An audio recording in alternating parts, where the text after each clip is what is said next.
Здравствуйте, меня зовут Саидмурод Давлатов. Когда я был маленьким, я мечтал, что вырастет, помогать своей маме, построить дом для нее, обеспечить ей хорошую жизнь, показать ей мир, отвезти ее в Мекке, в хадж, заботиться о ней максимум. С годами что-то у меня получилось. Но когда я вырос, моя мама уже не могла позволить себе много чего из удовольствия этого мира. Она не могла много ездить. Много чего она не могла кушать, потому что врачи запретили. Здоровье не позволяло. Теперь у меня есть все, но нету мамы. Самый важный урок в своей жизни я получил тот день, когда маму положили в могиле.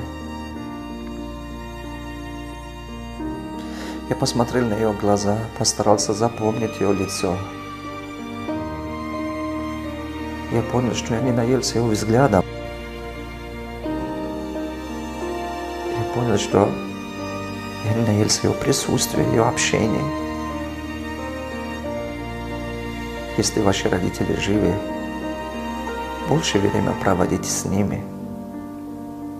Это самая большая радость жизни. Тот день, когда она покидает этот мир,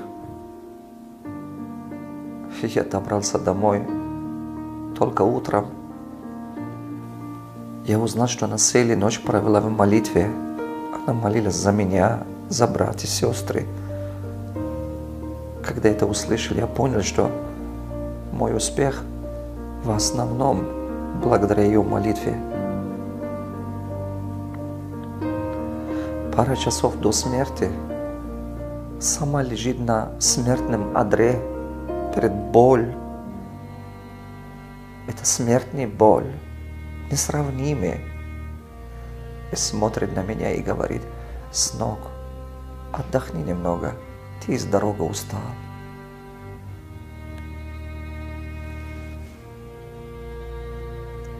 Только мать могут так сказать. Только мать способна пережить за детьми даже в таком положении. Берегите своих родителей, позаботьтесь о них, служите своим родителям, пока у вас есть шанс. Услышьте мой голос, служите родителям.